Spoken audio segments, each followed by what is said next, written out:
Alors il y a peut-être certaines choses qui nous paralysent aujourd'hui, et je voudrais qu'on amène ces paralysies au pied de Jésus pour qu'il nous guérisse. Et je relirai simplement, pour introduire le début du texte de Marc 2, qui nous parle de ce paralytique et des 4 amis qui l'ont porté. Il est dit quelques jours après, Jésus revint à Capernaum, on apprit qu'il était à la maison, et il s'assembla un si grand nombre de personnes que l'espace devant la porte ne pouvait plus les contenir. Il leur annonçait la parole. Des gens vinrent à lui, amenant un paralytique porté par 4 hommes.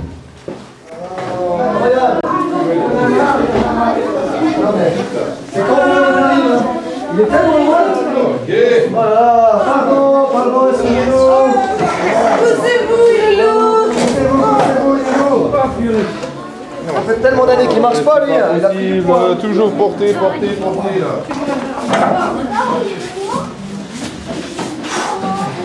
Waouh.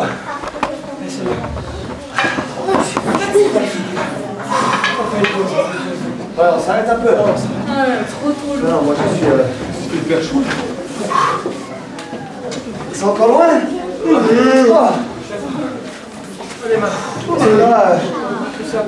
on n'y arrivera jamais. Ça vous dit une petite sieste là? Ah ouais. Ah ouais, trop bon. Ouais. De toute façon, il attendra 1 ou 2 jours de plus. Ouais, c'est vrai. C'est pas sûr qu'il y a quelqu'un. Ça va rien changer. Hein. Avec toutes ces années déjà qu'il a allongé.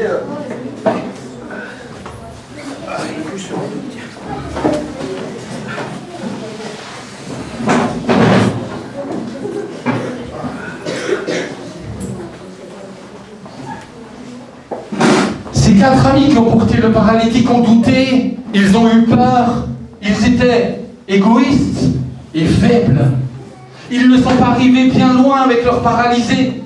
D'ailleurs, comment pouvaient-ils, en doutant, déposer ce paralysé au pied de Jésus? Mais écoutez bien, pendant qu'ils s'endormirent, tous les 4 firent le même rêve. Et j'aimerais vous parler de ce rêve. Il était une fois, il y a très très longtemps, dans un village qui s'appelait Chacun pour soi. C'est bizarre ce nom de village. Un village qui s'appelle Chacun pour soi.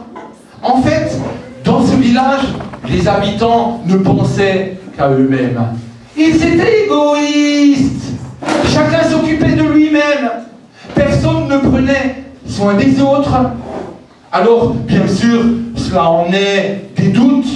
Les uns doutaient des autres, et les autres doutaient des uns, et ainsi ils doutaient les uns des autres.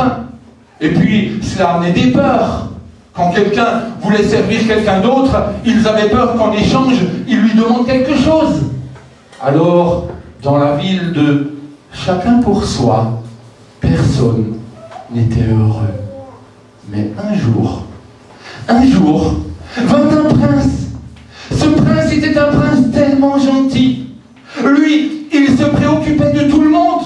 Il aimait les pauvres, il aimait les veuves, il aimait, ceux de qui il prenait soin. Cet homme était tellement généreux.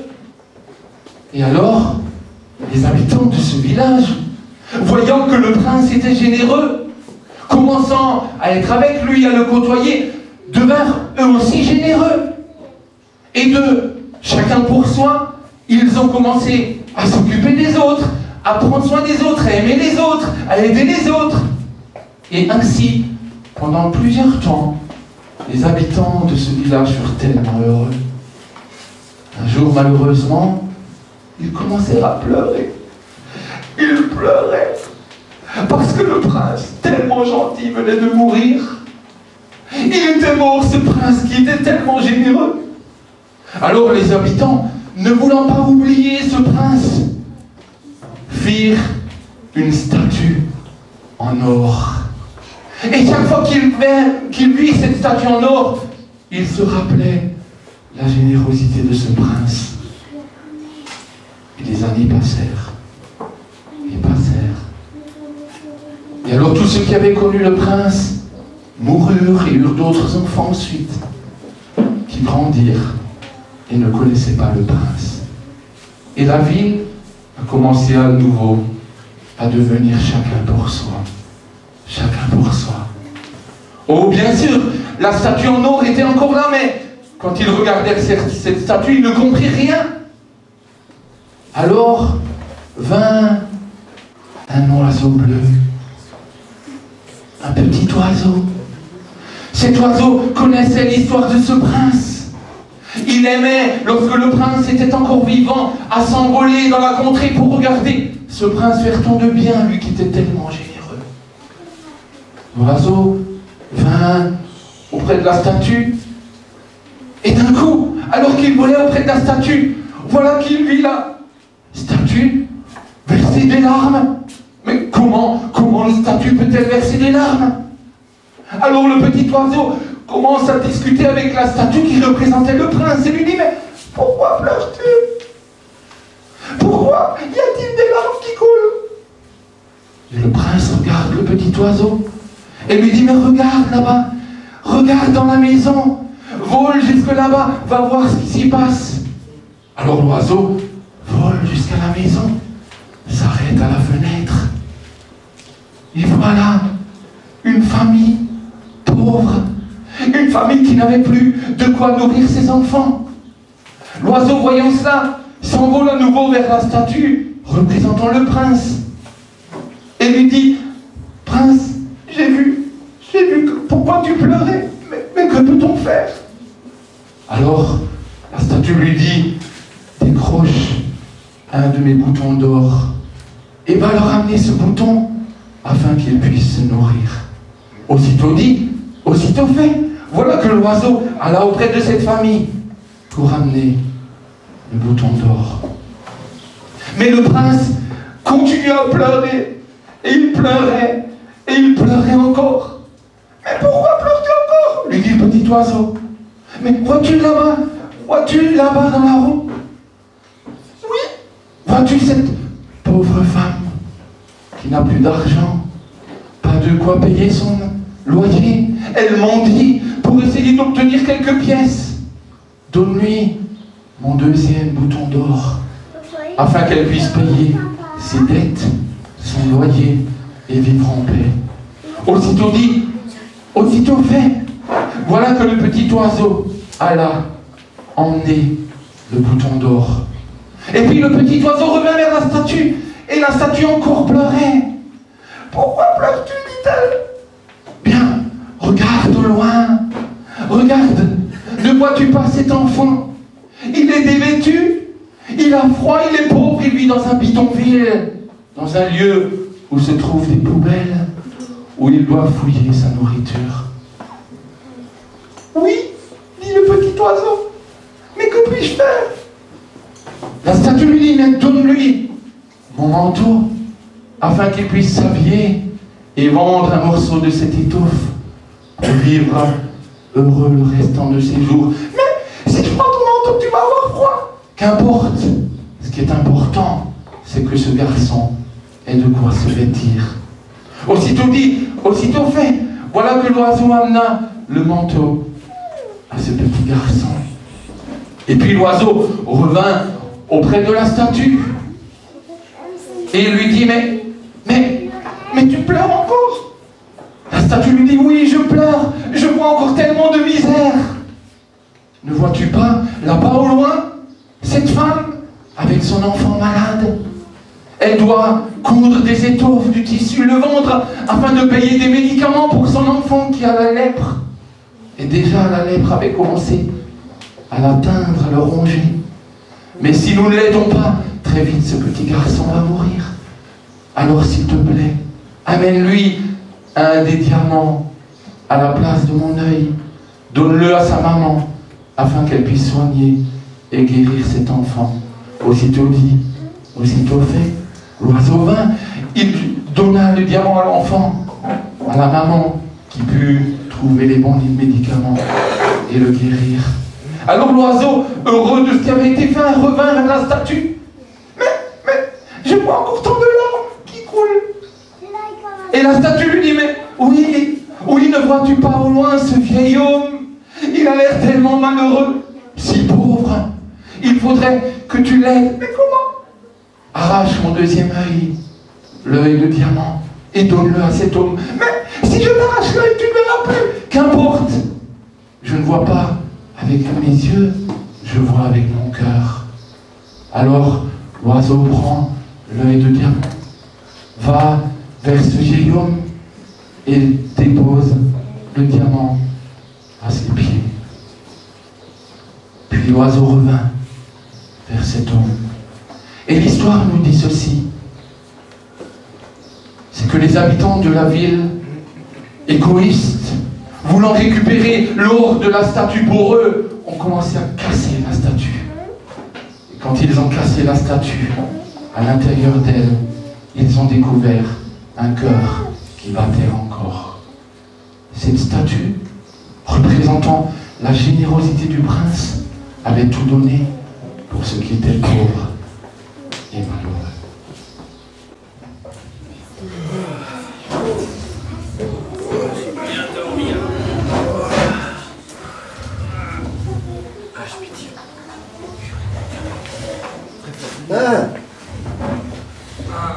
Oh. J'ai fait un rêve aussi. Trop bizarre. C'est moi aussi. Ouais, franchement, j'ai fait un rêve. Je suis sûr que Jésus est là-bas. Je suis sûr, franchement, je suis sûr. Pourquoi? C'était quoi ton rêve? C'était un rêve qui... Il m'a transformé, il est fou. Je sais pas comment vous expliquer. Jésus, je suis sûr, mais... Vous vous rappelez, je vous avais dit que je ne crois pas, tu vois. Oui. Mais là, je suis sûr, mais il va venir. Et, réveille-toi, je suis sûr, si tu trouves Jésus, si on trouve Jésus, il va te guérir, c'est sûr, tu vas pouvoir marcher. Voilà que cet homme qui doutait, après avoir fait le rêve de la générosité de ce prince, se mit à croire. Et voilà que du doute, il a commencé à avoir confiance, sûr que Dieu allait pouvoir faire quelque chose pour cet homme paralysé. Tu as raison, mon ami. J'en suis sûr, persuadé, que Jésus est capable de faire quelque chose pour lui. Autant je m'en foutais de ce que... c'est pas que je m'en foutais, mais au départ, je croyais qu'il pouvait que faire des choses que pour moi, uniquement pour moi. Mais finalement, ce Jésus, je suis sûr et certain qu'il est capable de faire des choses pour tout le monde. Il ne pense pas qu'à lui-même, lui. Et moi, j'ai décidé aujourd'hui de ne plus penser qu'à moi-même. Parce que je me suis rendu compte que si je me concentrais que sur moi-même, je n'étais plus capable de faire des choses pour les autres. Aujourd'hui, j'ai besoin d'aimer. Et aujourd'hui, j'ai besoin d'aimer cet homme. Et je dois l'aimer en l'emmenant vers ce Jésus. Car je suis sûr et certain qu'il va pouvoir faire quelque chose pour lui. C'est tellement merveilleux. Et je suis sûr et certain que ce rêve n'était pas là comme un hasard. Il nous a tous changés, il nous a tous transformés pour nous remplir d'amour pour chacun d'entre nous. Autant le douteur a pu déposer le poids de son doute devant Dieu, certain maintenant que Dieu allait le guérir, autant l'homme égoïste qui ne pensait qu'à lui-même, qui aurait très bien pu vivre dans cette ville chacun pour soi, a changé et a réalisé que Dieu aimait tellement cet homme. Voilà qu'il est passé du stade d'égoïste au stade d'homme rempli d'amour pour ce paralytique. Dans ce rêve aussi, je voyais cet oiseau qui n'avait pas peur. Il n'avait pas peur d'aller voir tous ceux qui souffraient, tous ceux qui avaient peur, tous ceux qui avaient faim. Je voyais cet oiseau avec tellement de paix. Je suis sûr que lorsqu'on va aller vers Jésus, on n'a plus besoin d'avoir peur. Parce que lui, il va nous... Je le sens, qu'il va nous donner la paix. Et que même s'il y a du monde, même s'il y a des religieux, même si on risque même de mourir, je sais que Jésus va nous donner la paix. Et qu'on va pouvoir surmonter toutes ces difficultés. Je ne veux plus ces peurs. Je ne veux plus ces peurs. Je veux croire en Jésus. Parce que lui seul peut nous donner la paix et peut transformer cet homme. Et nous-mêmes aussi, il peut nous transformer. Voilà que cet homme qui avait peur a déposé sa peur devant Dieu. Et ce fardeau qui était lourd à porter est devenu du courage. De la peur, il est passé au courage. Un homme courageux, ne craignant pas d'emmener ce paralytique devant celui qui était capable de le guérir. Regardez la fin. Et moi, vous vous souvenez, les gars, j'avais tellement l'impression que je ne serais pas capable de le porter. Il est lourd. Et pour moi, j'aurais jamais réussi à l'emmener jusqu'à Jésus. Mais dans mon rêve, la statue, elle pouvait même pas bouger, elle pouvait même pas marcher. mais elle a quand même réussi à sauver plein de personnes et à guérir plein de personnes. Alors franchement, si elle a réussi, je crois que Jésus, il veut me donner la force de l'emmener et de le porter jusque là-bas, parce que je suis sûre qu'il veut le guérir et que c'est lui qui nous donne toute la force qu'il faut. Il nous donne toute la force qu'il nous faut. Elle était faible, mais parce qu'elle a découvert qu'elle pouvait déposer sa faiblesse, cette faiblesse est devenue force. Et Dieu a pu agir dans la vie de ce paralysé. Peut-être que tu crois que tu es faible. Peut-être que tu penses que Dieu ne peut pas agir dans ta vie. Mais si tu comptes sur lui et que tu déposes le poids de ta faiblesse, alors cette faiblesse se transformera en force. Ils ont aimé se paralyser. Ils ont été courageux et remplis de force. Dieu a pu agir, mais regardez la fin de cette histoire. Ouais les gars, on l'emmène. On l'emmène. Allez, c'est parti. Ouais, c'est sûr, c'est quelque chose, c'est sûr. Allez les gars, on y va. Allez, on va. Allez les gars. On démarrage. Il est là. Il est là, on l'emmène ici. Voilà.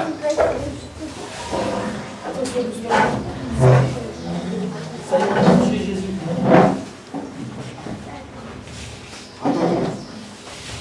Voyons qu'il arrive là. Il va faire quelque chose, je suis sûre. Laissons-le venir, laissons-le venir. Et voilà ce qu'il est marqué dans le texte de Matthieu, chapitre 2. Jésus, voyant leur foi, dit aux paralysés, je te l'ordonne, lève-toi, prends ton lit et va dans ta maison. Mais les gars, Il bouge! regardez, Bougez après, J'allais attendez ici. les jambes. Oh C'est punaise! incroyable. C'est de la bombe! Mais comment que c'est possible? Incroyable. Le miracle! Eh, c'est toi, c'est C'est un miracle! toi. C'est un miracle! Ça va bouger. Vas-y, vas-y. moi j'arrive pas à marcher. Vas-y, marche. Vas-y, saute! Essaye de sauter! Tiens-moi. Vas-y. Vas-y. Bouge tes pieds. Lève les pieds. Ouais. Je l'ai guéri!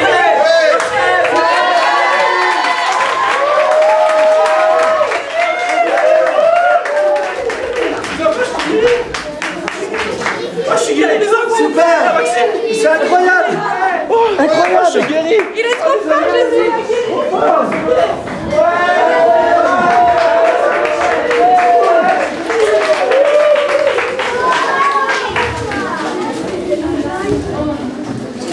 Il a été guéri. Savez-vous pourquoi? Il a été guéri parce qu'ils ont mis leur confiance, leur amour, leur courage et leur force en celui qui était capable de le guérir. Voyez-vous, lorsque je lis les textes de la parole de Dieu, je vois dans les textes un homme qui a eu confiance en son Père, qui a été rempli d'amour pour chacun d'entre nous, courageux, allant jusqu'à la croix, rempli de force, alors qu'il était affaibli. On l'a cloué sur la croix. Et sur la croix, Jésus a pris chacun de nos doutes, tout ce qui est sombre en nous, il l'a porté. Il a accepté de souffrir pour cela. Il l'a fait par amour pour nous. Il a accepté que son sang soit versé parce qu'il nous a tellement aimés que lui a voulu nous guérir de nos paralysies, de nos peurs et de nos craintes. Oh, il aurait dû perdre courage. Un moment, alors qu'il était dans le jardin de Gethsémane, il a dit, Père, je n'arriverai pas jusqu'au bout. Mais Père, pas ma volonté, mais ta volonté, fais ce que tu veux. Et Dieu est venu alors. Mais il a porté toutes les fois où nous avons eu peur, où nous manquions d'amour, où nous doutions, où nous n'avions pas de courage. Et puis lui qui était fort, il est descendu sur terre. Il a été faible. il s'est affaibli pour toi et pour moi. Il a accepté de s'affaiblir. Et il a porté toutes les fois où nous nous sentons tellement faibles. Alors j'aimerais te dire ce matin, toi qui as des fardeaux, toi qui es paralysé par la peur, par le doute, toi qui sens que tu es faible, dépose tout cela au pied de la croix de celui qui a donné sa vie.